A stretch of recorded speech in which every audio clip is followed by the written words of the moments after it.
नमस्कार. अनस्पीकेबल खूपशे गजाली मनान असतात पण ते आमी उलयनात. जनातले मनातले मनात खूप उस्कर्ते असतात, खूप चिंता असतात, खूप हुस्के असतात, कितक्योश्योच काळज्यो असतात आणि कितक्योश्योच गजाली असतात जांचे विशीं आमी जाणून घेवंक सोदतात पण आमकां कोण सांगना. अशातलोच एक विशय म्हणजे dyslexia.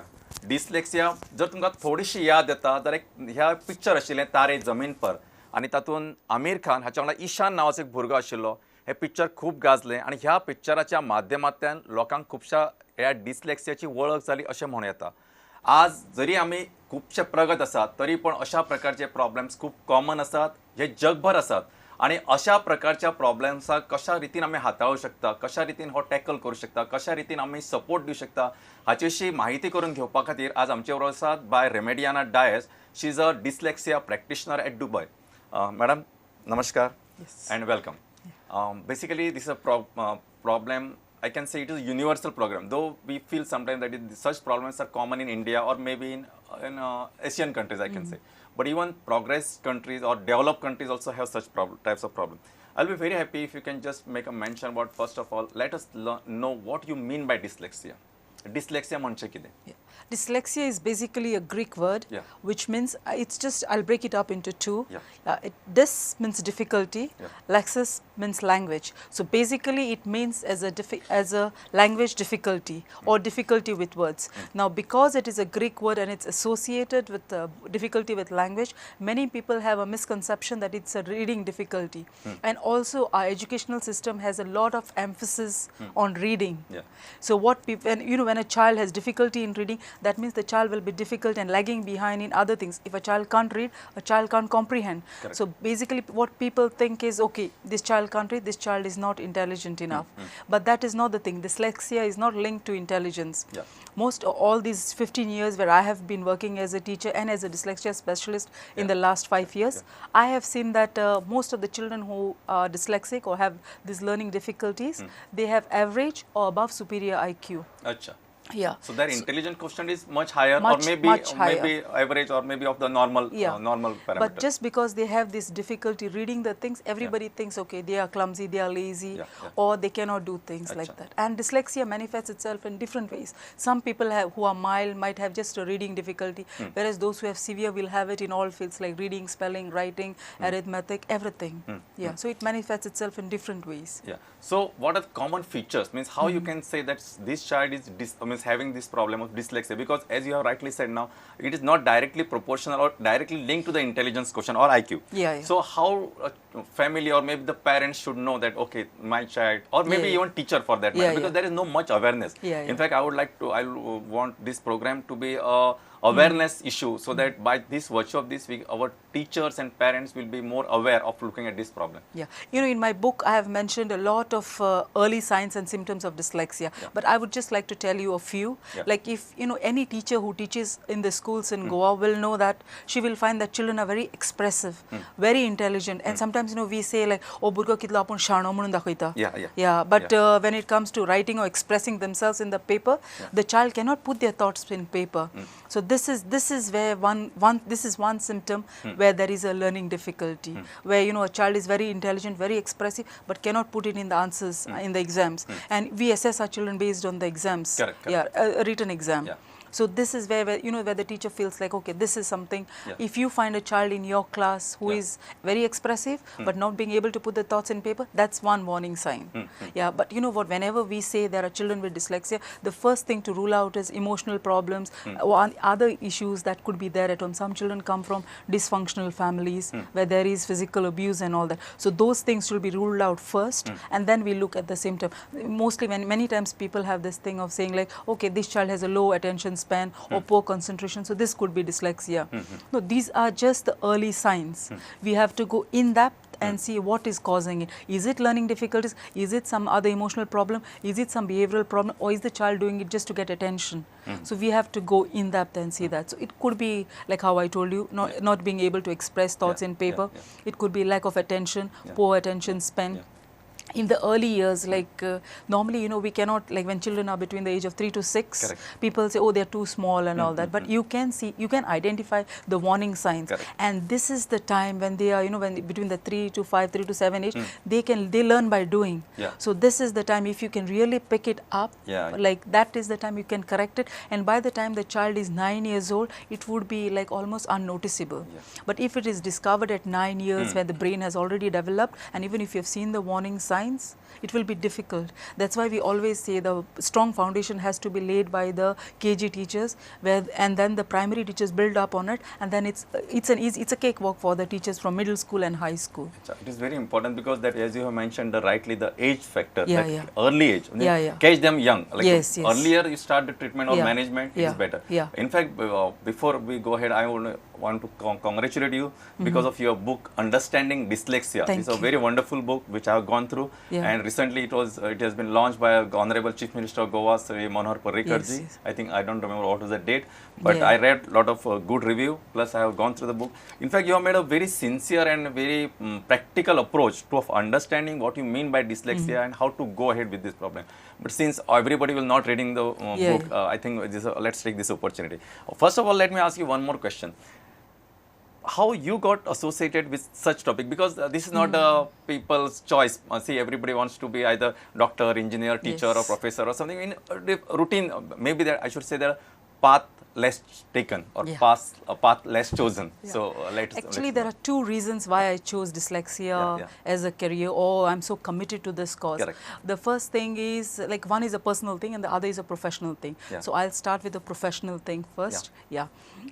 When I started teaching, I used to come across a lot of students who had this warning signs of dyslexia, but I was not aware of it. I used to come across children who were so smart, and you know, sometimes I would say something and they would know, but whenever the paper was given, it would come with just 2 answers, and I wouldn't know. I knew that the child has understood everything what was taught in the class, but they wouldn't answer.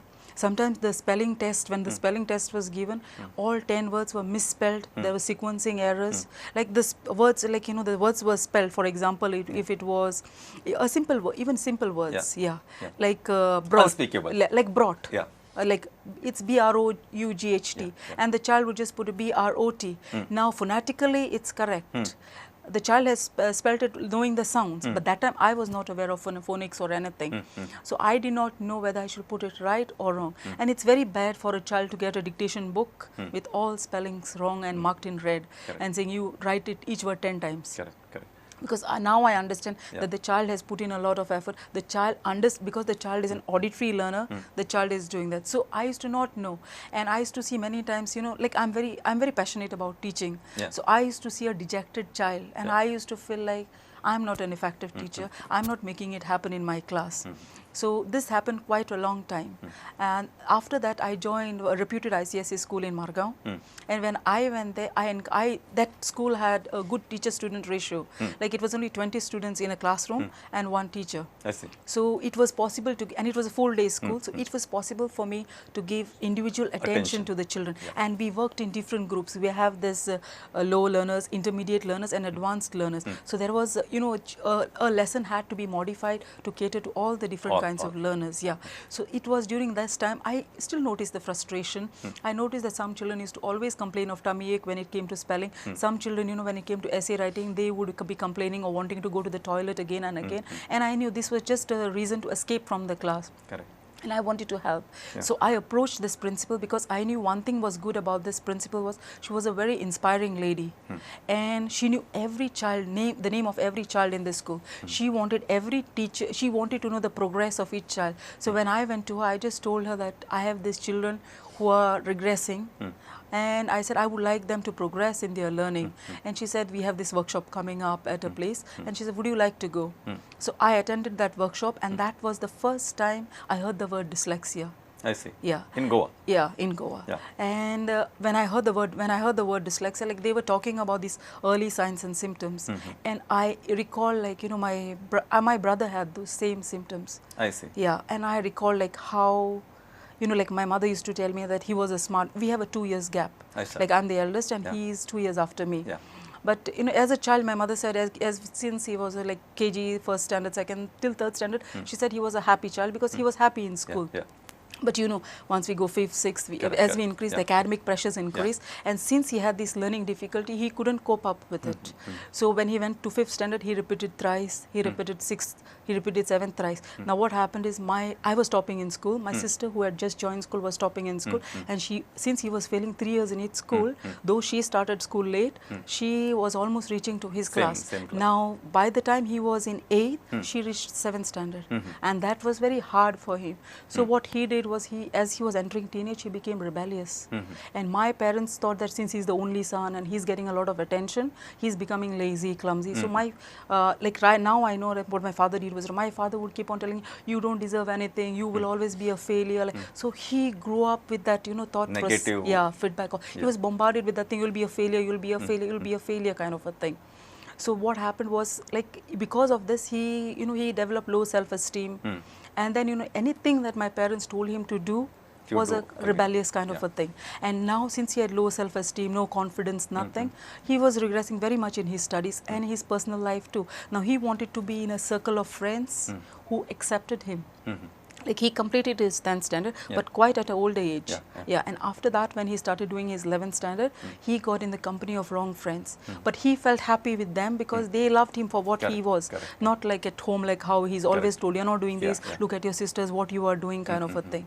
So basically, in the end, like, he got into wrong company, and then, like, after a few years, he ended his, like, he died. He died early death. So when he died, at that time, we were not aware of it. We would always feel like, oh, he's bringing us so much of shame by doing the wrong kinds of things and all those kind of things.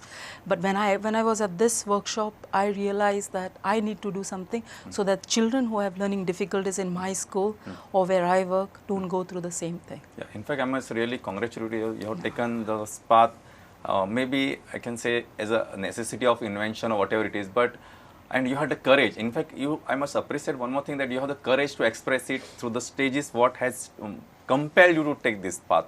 And I'm sure that when you have taken something which is not taken commonly by everybody, it will definitely give better results because you are passionate about it.